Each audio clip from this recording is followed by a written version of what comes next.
Ready? How's everybody doing this afternoon? Good. It is a beautiful day, and I'm Sheriff Travis Patten of the Adams County Sheriff's Office, and this occasion is much needed. You know, before I became sheriff, we had cases and we dealt with them, but I got to give credit to Karen Ewing.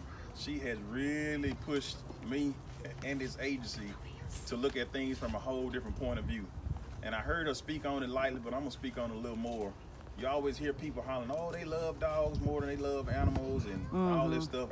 To me, that's two different categories, but they both need the same amount of energy that you all give. I'm not gonna sit here and point the finger at anybody who's out here because they love their animals and they care for their animals the way they do. Some people don't have kids, and even if they do, they love their family pets just as much as they do. So for that back and forth about that, I would tell anybody, if they have a problem with how you all care for your animals, match that same energy to put the love towards their cause, and hopefully they'll see the results that you all have. You know, she talked about the big case that's coming up Wednesday, which was a very important case in the state of Mississippi. You know, that case helped change the laws for the better. But is there still room for improvement? Absolutely. Now, one thing I can say is throughout this whole year, it's been an election year, and I have to commend the staff of the Adams County Sheriff's Office, because even though it's election year, we hadn't checked up on any abuse, whether it's dogs, cats, horses, animals, pigs, or anything. And people can try to play the word game with we being selective. We have not been selective about that. And Judge, you can adhere to you've seen it. We have not been selective. We don't care whether you black, white, Mexican, Puerto Rican, rich, poor, whatever. We don't care what your job status is or was or anything like that. If we get a report about animal abuse, I guarantee you're gonna see us come to your property, and we have probable cause. We're gonna do what we need to do from that point on. And that's just my stance on that. I'm pretty cut and dry when it comes to the law. If you ask me how I feel about any of the laws, my feeling is we're gonna enforce them. Thing is, we need stronger ones in Mississippi. They do need stronger that you ones. can enforce, you know. But that's why the efforts that people have put forth, like yourselves and others throughout the state, have helped cause that. But also, you need to, just be mindful of who you're voting in office. Amen. You know, because a lot of things that people think we can fix at this level, you can Right. attest to it, we can't. It needs to be fixed on the legislative level. Let me just say that Tate Reeves has publicly spoken against stronger animal cruelty laws in Mississippi.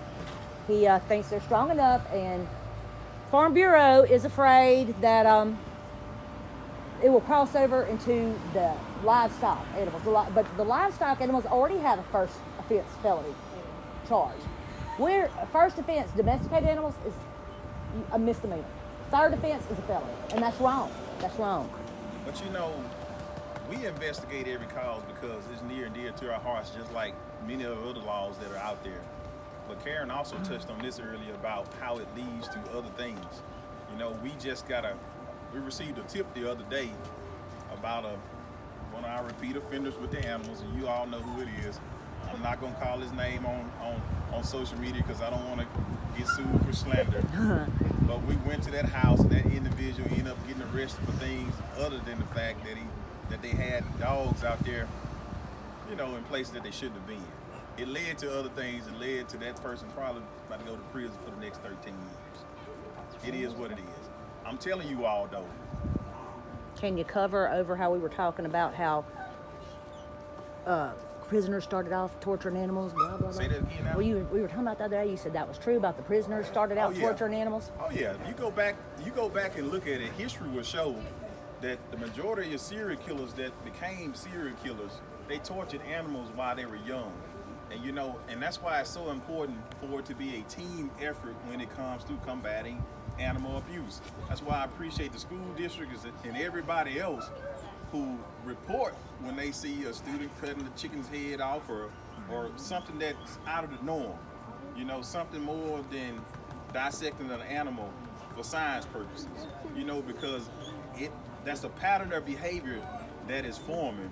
And for the FBI, they have those psychological profilers, and that is invaluable. So, like I said, I would tell anybody though, stay passionate about your cause. just know that the sheriff's office, myself, and Karen Ewan, and the rest of us, you know, we give 100% to anything we do. It's either 0 or 100. We either all in or we're not in at all. And that's the way we fight crime, and animal abuse is no different for any of us. So I applaud you all for the efforts. I applaud you all for organizing the way you do. And like you do here locally, keep pushing that thing on up through the state as well, so we can get stronger laws, so we can do more. And hopefully one day, maybe the county will have an animal control officer. I know we are not it. I'll help. We do it, but I know we're not it. But hopefully they will eventually get to the point where they see the need, because I definitely see the need. I definitely see the need. I said that twice.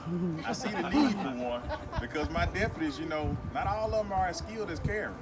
But one thing they do have is a willing heart to help, because we know if we don't do it, nobody else will. She's an animal whisperer. And so that relationship doesn't stop there. It goes all the way to justice court, you know, with the things that the judges can do over there as well. You know, I have to commend them all.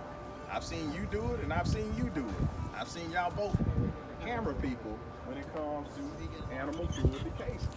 And I appreciate that, because when people don't get the justice they feel like they deserve, most of the time the first person they blame is me.